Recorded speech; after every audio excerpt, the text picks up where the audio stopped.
All right, hi, good afternoon, everyone. Thanks for joining for Advanced Echo Teaching today. We're going to go through transesophageal echo as a topic, and obviously that's a fairly broad topic, but I want to start relatively slowly, if that's okay with everyone, because I know there are some people who are starting off doing their fellowships in the next week or two, and transesophageal echo will be a part of that. And so I just want to be able to go through a full exam from beginning to end and some overlying principles.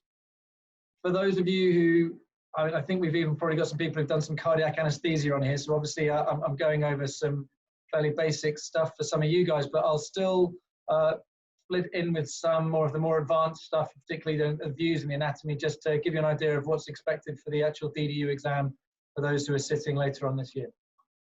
Okay, so this is Bob. Bob is the echo simulator we use. I think he's pretty amazing. Sorry guys, put it not my mouse off the floor. But yeah, Bob's pretty amazing. He is going to show us how to do the echo, I hope, in a fairly systematic manner. He's not perfect, but he's pretty good. And he's not perfect, but he's pretty good. And I'll show you what I can with him. Okay, so I don't know how well this pans out. So this is an echo. The toe probe is you've got the ultrasound on the end of the stick, okay, and it's got an omniplane on the top of it. So what that means is that you've got a two-dimensional viewing platform which can twist around, and you do that based on those little knobs. You can see on the screen that it's going up and down the angle, and that means that you can spin that around, okay, and I'll show you a bit more of that in a second. As well as that, you've got, as well as that, you're going to have two knobs that you can twist on your toe probe. And the first one's the big knob that you can see at the two knobs on there. The one that's closest to the screen, that's your anti-flexion retroflexion. Okay, so anti-flexion retroflexion. And then the next one moves the image from one side to the other. Let me see if I can show you that on the screen. Please interrupt me if you've got any questions. I'll just get rid of our. And if anyone's asking questions online, that will involve a degree of multitasking, which I find quite challenging. I find it quite hard talking and doing things and working a computer. So if there are any questions, please just shout up, because I might not be able to look at the screen at the same time. All right, let's just take off his bones and let's try and show you what I've got here. That was just me, Sam, saying that your sound's dropping in and out. Oh, excuse me. Thank you very much. If I talk up, I hope that works a bit better. Maybe if it starts going again, I can try and switch to the other computer, but I might just let me know if that stops working again. Okay, so let's just go through some of those movements. So if you can see that image plane on the screen there, okay, I'm now going to use that button, which is the anti-flexion retroflexion, so the big button that's closest to the screen. And as I do anti-flexion, you can see that it folds up. And as I do retroflexion, it folds back. All right? Just move the screen around a little bit. I'm now going to use that button on the furthest away, the big button where my thumb is, furthest away from the screen. And if I tilt it one way, you see it sort of sweeps out to the left, to the lateral position. And if I sweep it the other way, it sweeps, sorry, that's to the left, the patient's left. So that's what that button does. And I don't use that button all that much. I'll show you the view that I do use it on, but it's not the one I use the most. The big one that I'd use would be the anti-flexion and the retroflexion. I'm just going to show that to you, the side view. Okay, so anti-flexion and retroflexion. Okay, anti-flexion, retroflexion.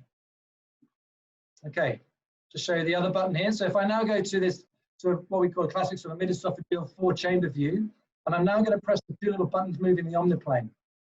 So as I come up to 90 degrees, you can see how that omniplane moves. So that's 0.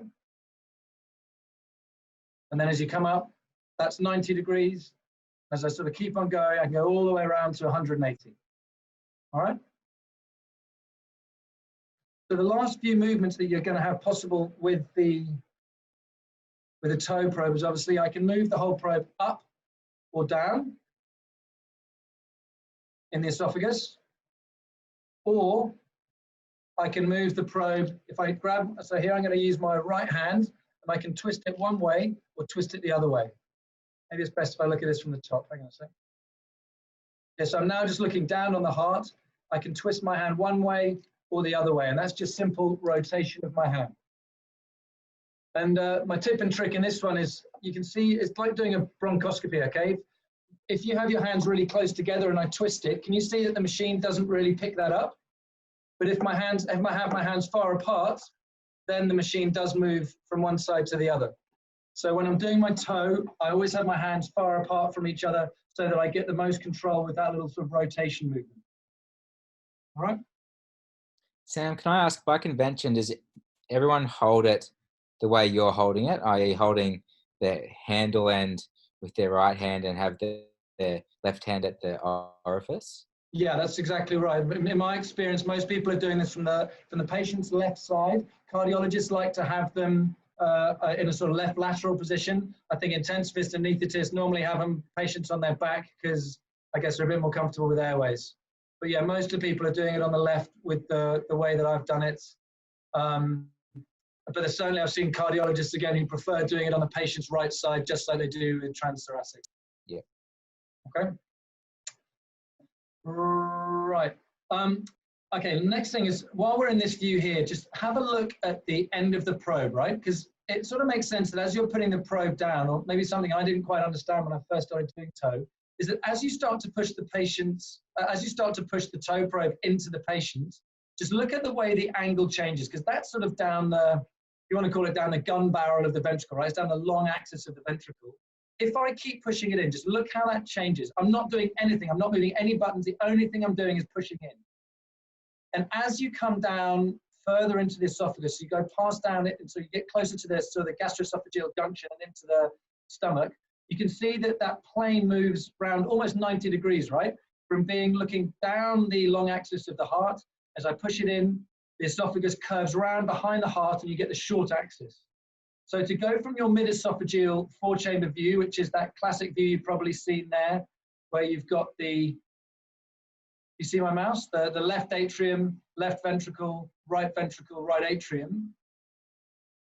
As I push it in, not doing anything other than pushing it in, it suddenly comes around to the short axis, where we've got the left ventricle in the, here, and the right ventricle next door to it. All right?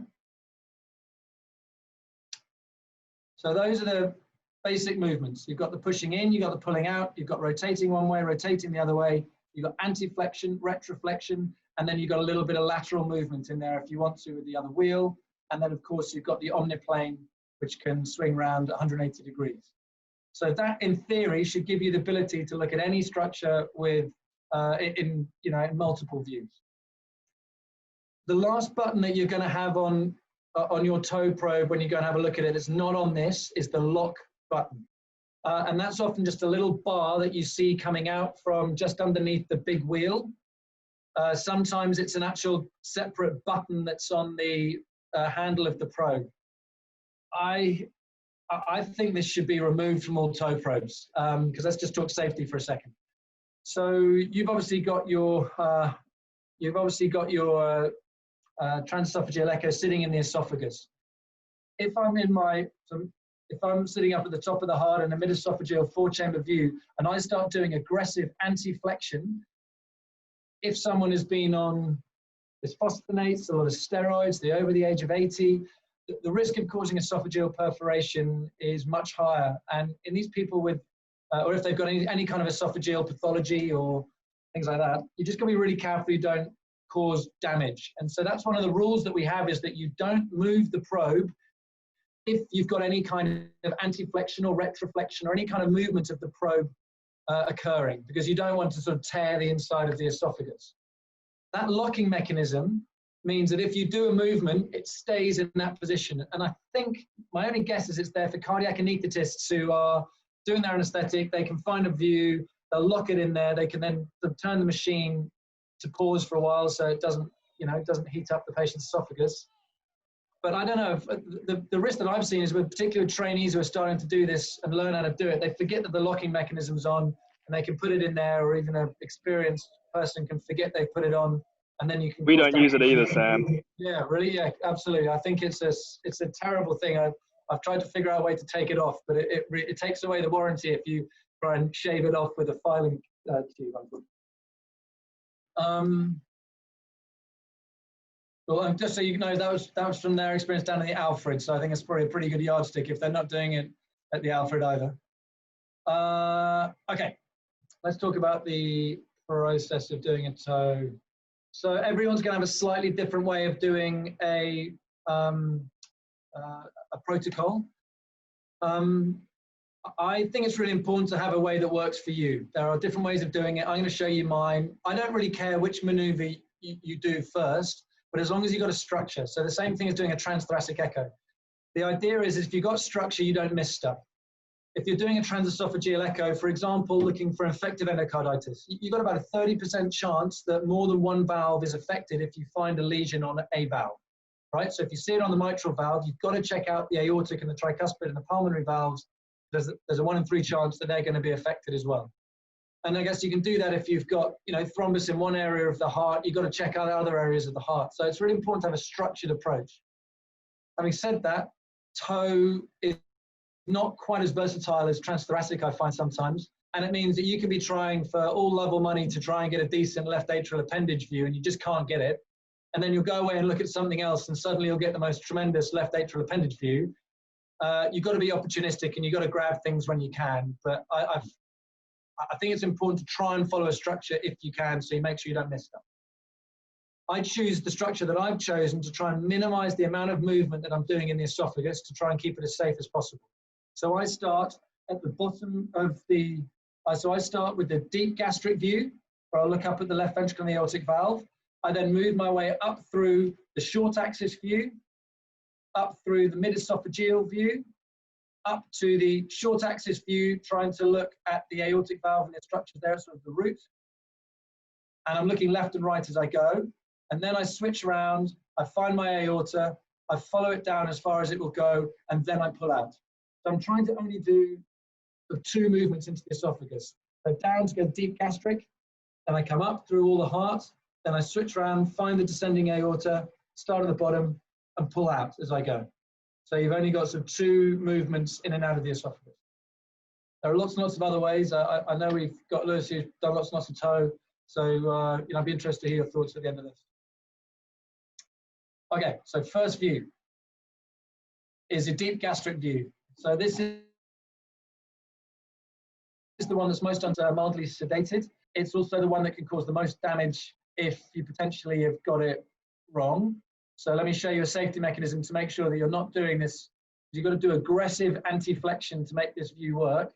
And if you're not in the stomach and you're doing it in the esophagus, that's when you can cause damage. So the way I make sure that I don't cause damage is I'm not really doing anything to the probe. I've got my short axis view, so I've just been literally just pushing the toe probe into the patient. I see the heart in short axis, and I carry on pushing it in. And I push it in until I can't see the heart anymore at all, all right? Bob is a little hard with this. It's a bit easier in a real patient. But if I keep on pushing this in on a real patient, you start losing the echo image altogether. And what I want to do is I want to lose that echo image altogether, so it looks something like that. And then once I've lost that image completely, I do full anti-flexion. And what I like to see in a patient is I don't want to see any picture at all when I've done the full anti-flexion. He's a little hard on Bob. And once I've got that full anti-flexion, I then pull back really gently until we just touch the base of the heart. Okay? And what you're doing there is you're in the stomach, and you're just touching the inside of the stomach against the heart. And that gets you a view that looks a little bit like this. Okay?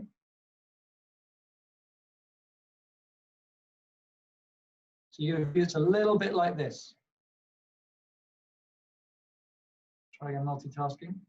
So if you can see the way that this toe probe is, I'm all the way down, I'm in the stomach, and I'm directing my echo plane back up towards the top of the heart, or the base of the heart. And this gives me this kind of view where you've got the left ventricle sitting here, and there's the aortic valve. Because we've only really got 2 bites at the cherry of having any kind of decent Doppler angle to the aortic valve. And this is by far the best one. All right, so I'll see if I can just show you if there's.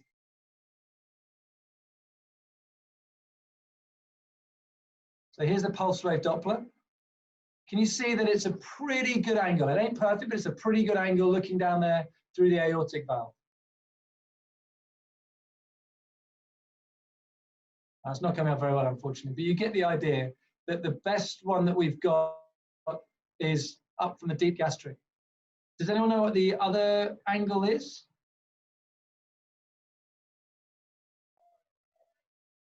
So you mean like a transgastric long axis? Beautiful. At like 120? Yeah, fantastic. Thank you. So what we're going to do is after we've got this one, so this is typically at 0 degrees. So I'm in a deep gastric and I got full anti-flexion.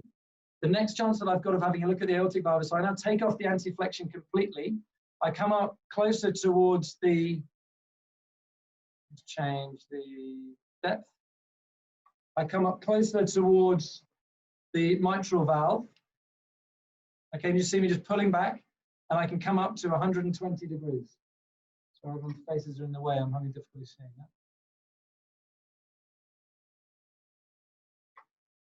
And up at about 120 degrees, we can then start seeing the aortic valve coming in about 120. I'll just go back down to the short axis just so everyone can see. So here's the short axis. I've pushed in, I found the mitral valve in there. And then I just twist the probe around to 120. And in comes the aortic valve and just the right side of the screen there. And that gives us the next chance of having a look down there with the Doppler. Again, the angle is horrible, right? But it's the best that we've got because TOE doesn't have quite the same versatility as other imaging tools, unfortunately. Everyone with me so far? Okay, nice to have answered that. Cool, so a deep gastric. Okay, for the exam, one of the things, a view that's not often talked about is if you're doing anti-flexion, as well as moving the probe the other way, as well as moving the lateral movement the other way, you can sometimes, it's pretty tricky with Bob, unfortunately. You can sometimes get a nice view down there for the pulmonary valve, which can come in about here. Bob's not great at this view, but just to let you know that in the deep gastric view, looking back up at the heart, let's try it one more time.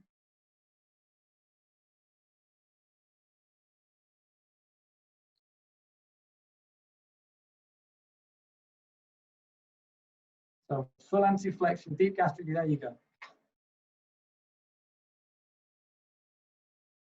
So deep gastric view, there we go, is that you might be able to see the pulmonary valve starting to come in the deep gastric view when I'm looking at 0 degrees round to the patient's right.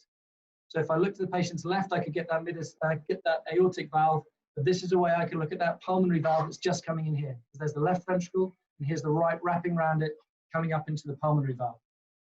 And why is that useful? Because again, it's really hard in TOE to try and get decent views through the RVOT. So if you're looking for the things like the flying W sign, you're looking for signs of pulmonary hypertension, you're looking for thrombus in transit, sometimes that's the best view for some of those. Everyone good so far? Okay, so that was the deep gastric. Now we're going to come up to the short axis view. And you can see is if I'm looking at the apex of the heart there, as I pull, I've got to pull back a little bit to start to see the mid-papillary view. And here you can see the two papillary muscles in there. So Swapnil, I've got you there.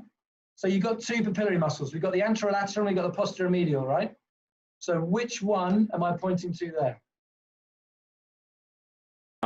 That's, we're looking from this side. So that's the anterolateral? Or sorry, posterior medial, sorry. Very nice. That's so this is, you get a very, very similar view of transthoracic, but obviously you're imaging from the patient's chest, which means that whatever's at the top is anterior. We're flipping it around. We're in the esophagus, so this is the back of the heart now. So this is the posterior medial, and that's the anterolateral. Yeah. And so in the DDU exam, you will be asked if there's a TOE picture, which walls are which. Okay. So yeah, I can see Lewis smiling because he knows I'm slow picking them. So Lewis, right, 90 degrees. So let me just show, sorry, I'll go back a bit. So there's our short axis view. So whenever I go up each level through the transesophageal echo, I'm going to start spinning the omniplane round so you can see all of the structure. I often start at 0. I'll then put what I'm interested in the middle of the screen, and I do that by rotating my hand. Yep. So you can see that it just sort of moves that echo image from one side to the other. So I move the LV into the middle of the screen, and then I come up to 90 degrees. All right? And with 90 degrees, now if I twist my hand, can you see it's like fanning through the structure? So there's the right ventricle, and I might be able to get tricuspid regurg there, for example. Again, not the best angle, but not worse. There's the LV, and if I look sort of further to the left, you can see the sort of the edge of the heart. So, Lewis, what wall is that, and what wall is that? Sorry, I'm on mute, champ. Yep. So the inferior wall is where the cursor is. And the Inferior wall is obviously further away because you're looking from the posterior aspect. Fantastic. And they're just showing you on the side to show you that Lewis is, of course, correct. So the inferior one is always going to be the one closest to the toe probe because it's in the esophagus. Cool. And yeah, so you look to the left side, and then we can fan round, look to the patient's right side, and then back, and then I come up to 120 to try and interrogate that aortic valve. And so for that movement, you see that I'm trying to look at the aortic valve, which is sitting up in there, where my marker is. So if I want to see that, because I'm at 120 degrees, I have to pull back a little bit. And that's when the aortic valve starts appearing into the screen. All right? So just, this is where Bob is, I find really useful to try and understand what movements you have to do to see what. Because in that movement, it was pulling out. If I'm here in my mid-esophageal, if I'm here in my short axis view, again, if I want to see the aortic valve, I pull out. Yeah, and there's the aortic valve. All right. So let's go to the mid-esophageal 4 chambers. So as I've gone from my short axis, as I pull back, just when I start to see the aortic valve coming in, you can do a little bit of retroflexion, and that's when you start to get that mid-esophageal 4 chamber view. Okay, so just look at how, if I do anti-flexion, the aortic valve starts coming in. If I do retroflexion, the aortic valve goes away. So to try and get the best angle, I sort of pull that probe up just till I see that aortic valve starting to come in. Then I do a bit of gentle retroflexion, and that should be a nice mid-esophageal 4 chamber view. Yep, so there's the aortic valve, bit of retroflexion, and there's the mid-esophageal 4 chamber view. So Lewis, what walls can we see here?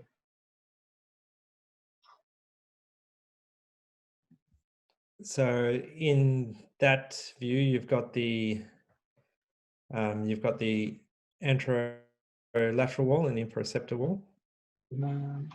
And there's the mitral valve, tricuspid valve. So again, you can get some pretty dodgy angles through the tricuspid valve here. It's probably one of the best ones here for trying to assess mitral regurg, having a look at the mitral valve annulus, and we can zoom in on that to try and have a look to see if there are any funny funny lesions that are sitting on the mitral valve, for example. When we're here, it's really important to try and make sure if you're going to zoom in and look at the mitral valve, understand again, just like with transthoracic, you've got a 2-dimensional imaging tool, and you've got to be able to spin through the whole structure. So it's going to let someone into the.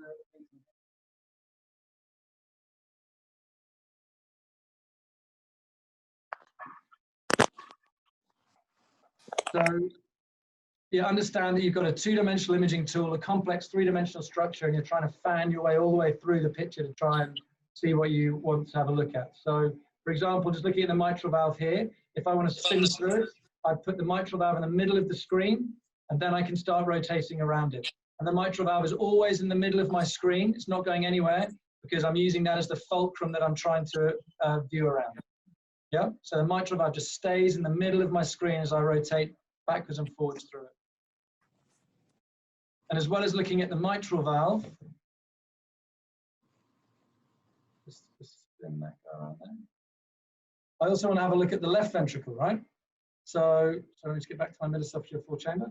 So if I want to have a look at the right side, I've got to twist my hand round to the patient's right, and that brings the right ventricle into the middle of the screen. If I want to look at the left ventricle, I bring that into the middle of the screen, and then I can rotate around it. So I can go from 0 degrees, which is the mid-esophageal 4-chamber view, and come up to 60 degrees to try and have a look at the mitral valve. You can come up to 90 degrees where you get your sort of classic 2-chamber view. And then you can come up to 120 where we get our, more like 130 on Bob, where you can get your classic sort of long axis view, if you like. All right. And so here in the long axis view, which is a bit like the parasternal long axis view or the 3-chamber view in the transthoracic, where we'd have our anteroseptal, sorry, let me try and do it, where you've got your anteroseptal and the infralateral walls. Okay. So that means we've looked in short axis, we've looked at the long axis of the heart, and now we start getting down into some of the smaller structures. So some of the smaller structures we're particularly interested in tow would be the left atrial appendage. And the classic view for that is 110 degrees. And so 110 degrees. If I look to the patient's right, you can see there's the aortic valve that starts to come in. But I'm interested in that left atrial appendage, which is that little bit that sits, whoa, there. Okay? So if I look to the patient's right, I start picking up the aortic valve, which is sitting just in there, just at the bottom of the ascending aorta. If I then look over to the patient's left, that's when the left atrial appendage comes in, which is that little sort of filling space just here. There's our Coumadin ridge, or as I like to call it, the ridge of Morgani, which is completely wrong. That's in the anus, but for some reason I seem to have that always been called the ridge of Morgani. If someone can tell me what the proper Latin name is for that structure, I've still yet to find it. I think I promised to do that 2 weeks ago and I still haven't done it. But in there is the left atrial appendage, and where you can put your pulse wave Doppler to try and see, you can be a pulse wave Doppler into this little section just in there to try and have a look for, speeds that blood is coming out of the left atrial appendage, because that squeezes as the heart contracts. And does anyone know the sort of number we're looking for there? 40. 40, beautiful. Thank you very much, whoever said that. So that's, yeah, 40 centimeters per second. Above that, they suggest, and it depends on what I think in the ASC guidelines, they actually talk about 60 centimeters per second. I think I might say that.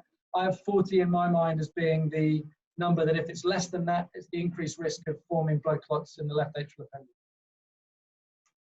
Now, the left atrial appendage in about 30% of cases is actually got a sort of two-pronged, it's almost like two fingertips that come out. So don't forget to look at the left atrial appendage in two different views. So my two different views are often, if I find it there, I'll often also try and find it at 30 degrees. It doesn't work beautifully on Bob, but often sort of around about 30 to 70 degrees, you'll have another ability to look at the left atrial appendage and just make sure you don't miss clots in there. Okay, any questions so far? Are you just happy me just rabbiting away? Is it okay?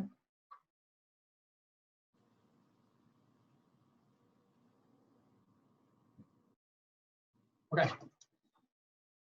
Whilst I'm at the left atrial appendage, I can also try and find out something that's after the here the Coumadin ridge. The next structure to have a look at is the one that comes in here. Okay. If I just change the angle a little bit, you start to see a structure that's starting to enter into the left atrium. Okay, and that is a pulmonary vein. Which pulmonary vein are we looking at there? So again, it's at, what's the, go on, say? Right upper. Or I am right. Have a look at the echo image you've got here. Left upper? Left upper, beautiful, beautiful. So that's where the left upper pulmonary vein is. And that's another beautiful angle that we can come down through here to try and have a look at flows coming through there. So looking at that S and the B and the AR reversal. And if you're looking for things like severe MR, where you have systolic flow reversal, or looking at left atrial pressure with systolic blunting, that's probably my go-to view for trying to figure out if there's any abnormal pulmonary vein flow. Once I've found that one, I can look at changing it normally by about 40 degrees. So I'd come down to maybe somewhere closer to 40. And you get the view at the next pulmonary vein. And which one's that one? Left lower. Left lower, beautiful. So the the left upper is the easiest to find. Just come down 40 to 60 or something, 30 to 60 degrees, and you can often find the left lower pulmonary vein. Okay. Then it's back to our mid-esophageal four-chamber view.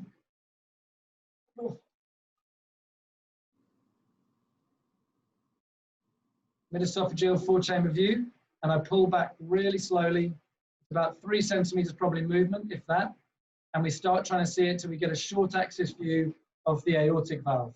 So just watching that part there, as I gently pull back. As soon as it becomes a circle, I go up to 30 degrees. And in Bob, it's more like 60, I'll find, but in people, I find it's generally about 30. This view is not the best in Bob, but you get the idea.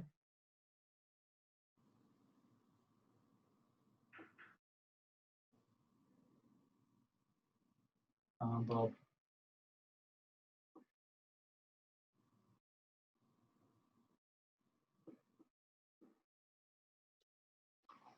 Yeah, as I said, Bob's a little challenging in this view sometimes. As I said, I hope you get the idea. So here's our aortic valve. And you're trying to find that beautiful opening like a flower picture. And you've got 3 cusps that are sitting in there. So which cusp is which? So which cusp is that? The non-coronary. Beautiful, that one. Right. And that one there? Left. Great job, Ben. You've never, I believe you've never done a toe in your life before, so that's pretty good. I'm looking forward. You'll be doing your first toe here in a couple of weeks. I'm looking forward to that. And here's your left atrium, interatrial septum, right atrium, tricuspid valve, and the right ventricle which curves around. And in normally around about this angle in real people, you'd sort of see the pulmonary valve maybe coming into there. All right. Beautiful. After this view, this is when we can also start looking at that interatrial septum. So looking for patent foramen ovales, putting a bit of color Doppler over the interatrial septum. Make sure you turn down your scale. I should say that as well for the left atrial appendage. So on both the left atrial appendage and the interatrial septum, you want low flows to have a look for low flow movement across patent foramen ovales, or if there's blood clots in the left atrial appendage. And then the next view you can have a look at is known as the bicaval view. So bicaval view is we come up to 110 and you look over to the patient's right. And what I'm trying to find is this. So that's the SVC coming into the right atrium, and there's the IVC underneath it. Okay, it's classically around about 110. In Bob it isn't, but again, I hope you get the idea. Okay, so what I normally do is come around to 110 and then just look to the patient's right. Can you see that? How that? Look at the actual probe here and the movement that I've got. So if I just rotate my hand, I can look to the patient's left or look to the patient's right.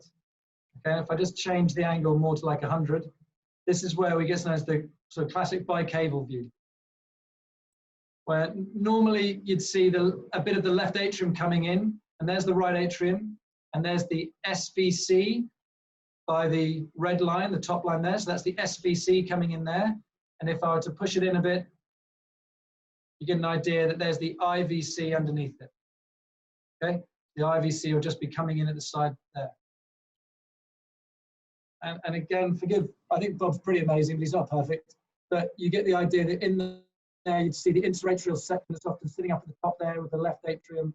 And that's another great view for having a look to see if there's any a patent foramen ovale.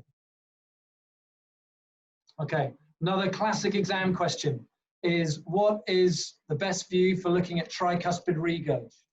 All right, and the best view for looking at tricuspid regurg is this one. All right, all the other views that I've shown you don't have a beautiful sort of angle coming in for the tricuspid regurg. And that's where this one, which is about 90 degrees, just sort of looking a little bit to the patient's left in that bicaval view, you get that view there where the tricuspid regurg jet's coming towards the probe. Okay, so I think the two best views are in your deep gastric view and in your sort of modified bicaval view. And that's about it, really. I mean, you can try and have a look at the pulmonary valve when we start to get around. You can sort of start to see the pulmonary valve coming in here. So normally, as I said, in a real patient, it's around about maybe 30, 40 degrees in the short axis view. We get this lovely view here: left atrium, interatrial septum, right atrium, tricuspid valve, right ventricle. And there's your pulmonary valve, and there's your aortic valve. If you want to be the last sort of view that's maybe a little bit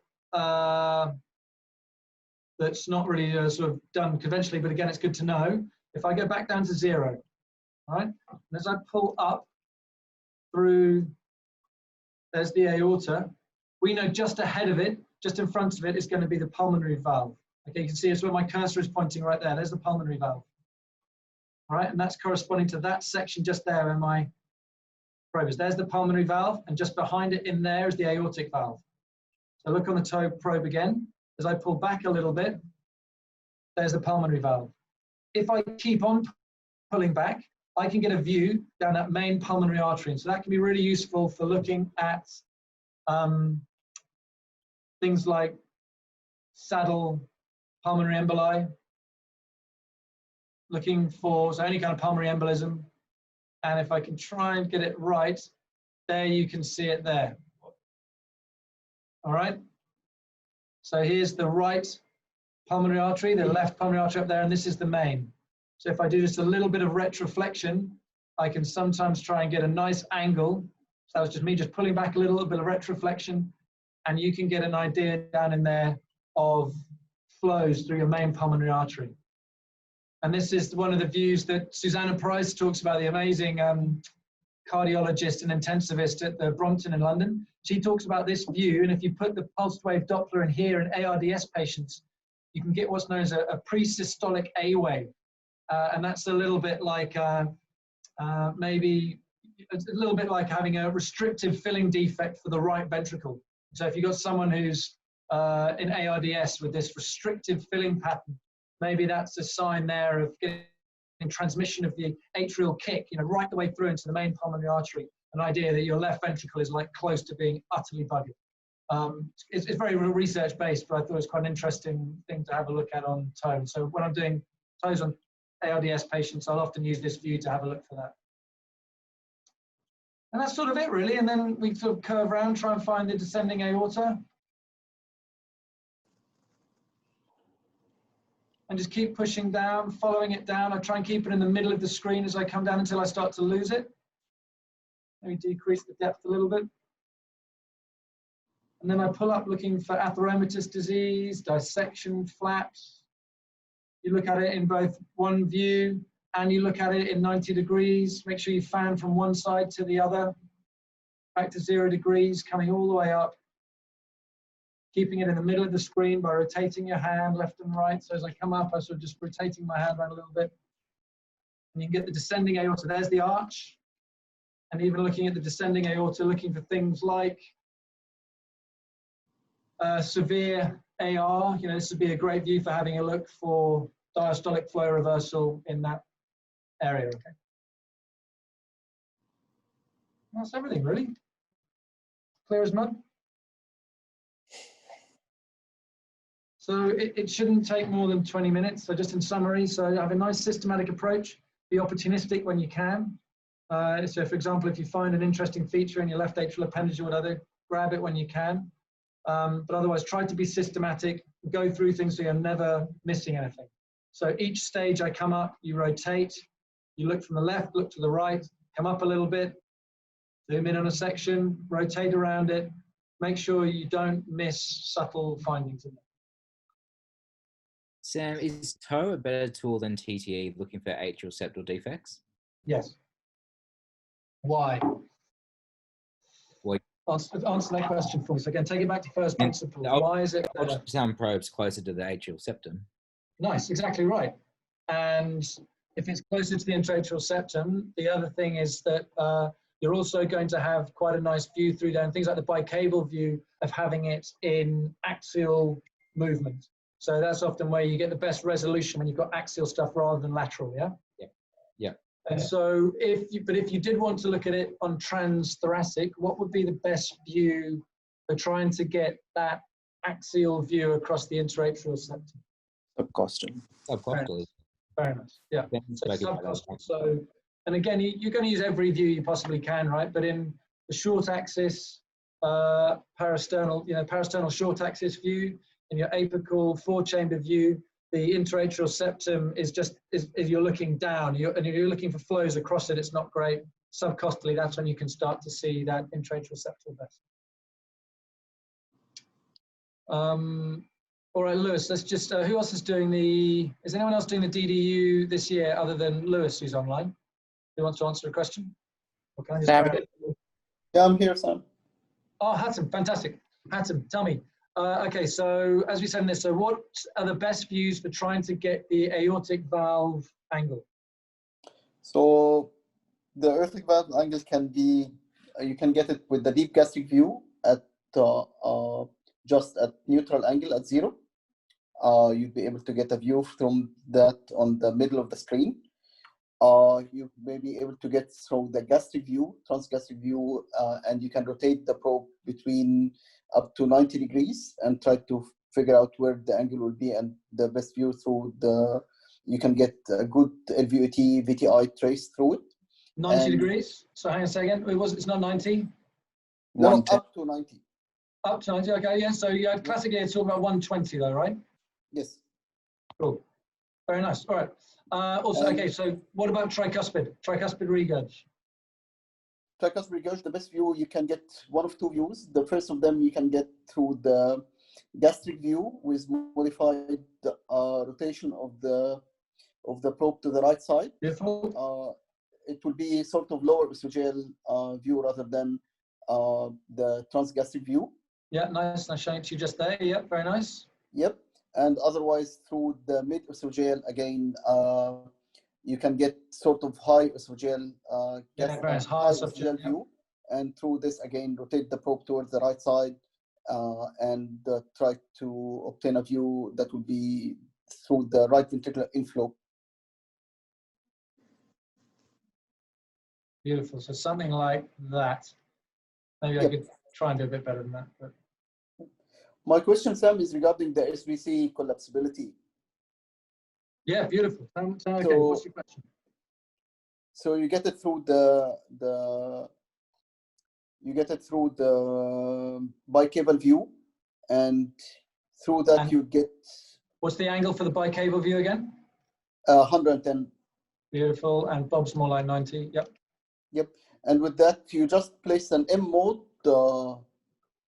cursor through it, or you choose the timing and you go through the diastolic and systolic phase. Very nice. I'll show you. So first of all, you're going to have a view like this. Bob can't do this, unfortunately, and he doesn't have the software for it, but I'll explain to you what I do. A couple of ways of doing it that are described. The first of it is just simply like this, where you get your bicable view. So you can see imagine I'm at 110 degrees. Here's the SVC, there's the IVC. So normally you'd have a bit of left atrium that you can see in here. And you can just put your M mode cursor, try and get it 90 degrees to your SVC. So fan through it till you find the maximum width for the SVC, and you click the M mode. Oh.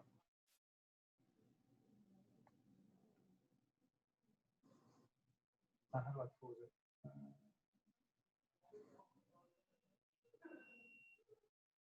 Sorry, I've forgotten how to pause it quickly. But then you pause it there, and you look at change of the respiration. So it's going to have a few caveats with that happen. So what are the caveats for me looking at it? They say 36% respiratory variation is a sign of being fluid responsive. Okay, what are the caveats to it? And this applies whether the patient is ventilated, invasively ventilated or not? Yeah, and if they're invasively ventilated, they have to be mandatory ventilation. Yeah. Yes, mandatory ventilation, 8 mL per kilo, and sinus raisement, all that. Beautiful. And they're often, it says, yeah, it's got to be mandatory ventilation, looking for that 36% respiratory variation.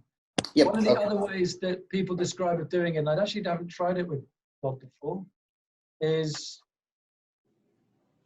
you use, let's sort of work, you can use one of the pulmonary arteries as thing. I think it doesn't work that well, unfortunately. I'll see if I, yeah, can you see? So if you see the SVC there, you can often use that right main pulmonary artery as almost an acoustic window to get through to the SVC. I think you see it's kind of magically cut off here on Bob. Yes. So you can see is a little circle up in there. And so in a lot of the original papers by Antoine Vieux-Marron, they show that, where you see that circle of the right main pulmonary artery going down to the SVC. And they use that as the fulcrum to show that they're in the right spot every time, doing it in the same place every time. Okay. Yep.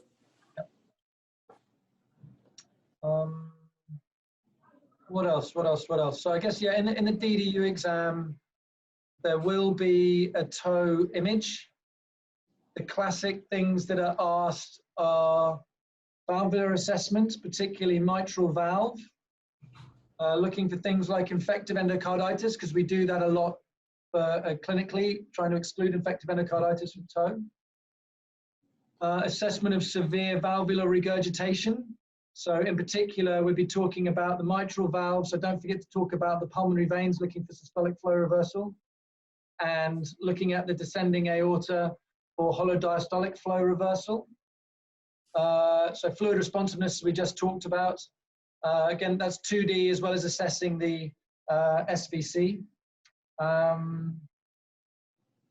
think more and more also talking about assessing the right ventricle. You know, we've got lots of measurements that we can do in transthoracic for the right ventricle and for pulmonary hemodynamics, and we don't have as many of those for toe. And so it can often be a little tricky trying to estimate exactly what's going on with the right ventricle. So that's, again, quite a common exam question these days, talking through how to do that, because there's some subjectivity to it, but you make measurements when you can, I think. Things like fractional area change, and maybe sort of off-axis TAPSE, things like that. And what about diastolic, this assessment of diastolic function? Another great question. So diastolic assessment's not been validated to my knowledge in toe, and I'll just show you how I do it though. So if you're in your, similar to if you were going to assess diastology in transthoracic, you'd have your mid-esophageal 4-chamber view, which would be something like that. Okay, so just to recap again, I'm at 0 degrees. I've just pushed the probe in until I start to see that aortic valve just about to disappear. Then I'm going to do a bit of retroflexion, so moving that echo plane back a little bit. And that gives me the best view there of making that, I look at that left ventricle size and I make it as long as possible. And again, the tip of the aortic, the apex of the left ventricle should remain static. So a little bit of retroflexion, and I try and keep that left ventricle as long as possible with the apex static. I can then put my pulsed wave Doppler at the tips of the mitral valve leaflets, and you can get your E and your A wave. And you start to see it in there. Optimize the picture with the base towards the top, what you're interested in filling the screen. So that can give you the idea of the E and the A wave, but don't forget they're going in a different direction, right? Because they're going away from the probe, so they're going down, E and the A. After that, you can have your pulse tissue, you put your tissue Doppler and your annulus, your medial and your lateral annulus to get your TDI. We can't do that on Bob, unfortunately. And remember, the whole picture is going to be flipped compared to what you're used to. And from that, you can do things like the E to E prime ratio and things like that. The one that I find best, though, because basically what you're interested in my opinion, the critically ill, we're interested in raised left atrial pressure, right? And if you're interested in raised left atrial pressure, these ones, your Doppler angle is never quite as beautiful as it looks on Bob here. The best one that I think you've got is going to be 110 degrees, find your left atrial appendage, find your Coumadin ridge, look above that and try and get in there to your pulmonary vein. And I'm particularly looking at my left upper pulmonary vein. Excuse me. Oh. And what about the validity of the Simpson's biplane ejection fraction? Terrible on toe.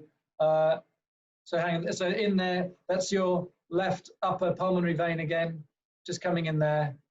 That I'm trying to find in there, left upper pulmonary vein, and you're looking for your S and your D wave. And if your S wave is bigger than your D wave, that's kind of normal left atrial pressure. If the S wave is smaller than the D wave, that's a sign of raised left atrial pressure. And that's probably the best we got for the diastology. Cool. And then the next question you have is on your Simpson's biplane.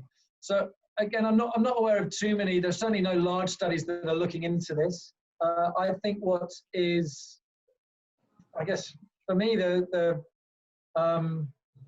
it's always going to be a bit more subjective. Trying to get a perfect angle in toe can be really hard, as you know from your experience. If you were going to try and do it, you've got your 4-chamber at 0 degrees, mid-esophageal 4-chamber view. If you did want to do it, I can then just simply rotate around about 90 degrees, and you've got your 2-chamber. And so the same principles apply, where you've got it in 2 separate angles, and it does your 20 little Simpson's planes in there, and you can get your biplane assessment. Yes. It's not something I've ever done, I've got to be honest. It's with toe, it's often just more subjective, and looking at, I think transthoracic is the only one that's validated for biplane. And even then it's not magic. It can, I think it can significantly underestimate it versus CMR and versus 3D toe. Yes. Thanks, Sam. Thank you. Are there any other questions? Sam, also you can't measure LVOT VTI with toe, or you can? Okay. Yes, you can. And again, I guess the same question that I asked earlier on to Hassim for the 2 views. So if we go back to the deep gastric view. So again, as I just keep pushing my toe probe in, I go past the short axis, bit of anti-flexion, try and find my,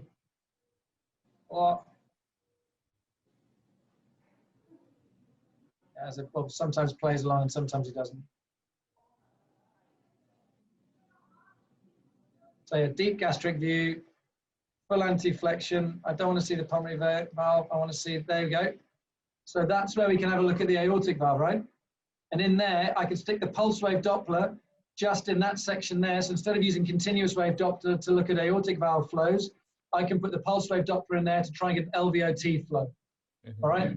And so if you're doing aortic valve stenosis assessment, you'll do it both with pulse wave Doppler for the aortic valve flows, but also with, continuous wave Doppler for your aortic valve flows and pulse wave Doppler to look for your LVOT.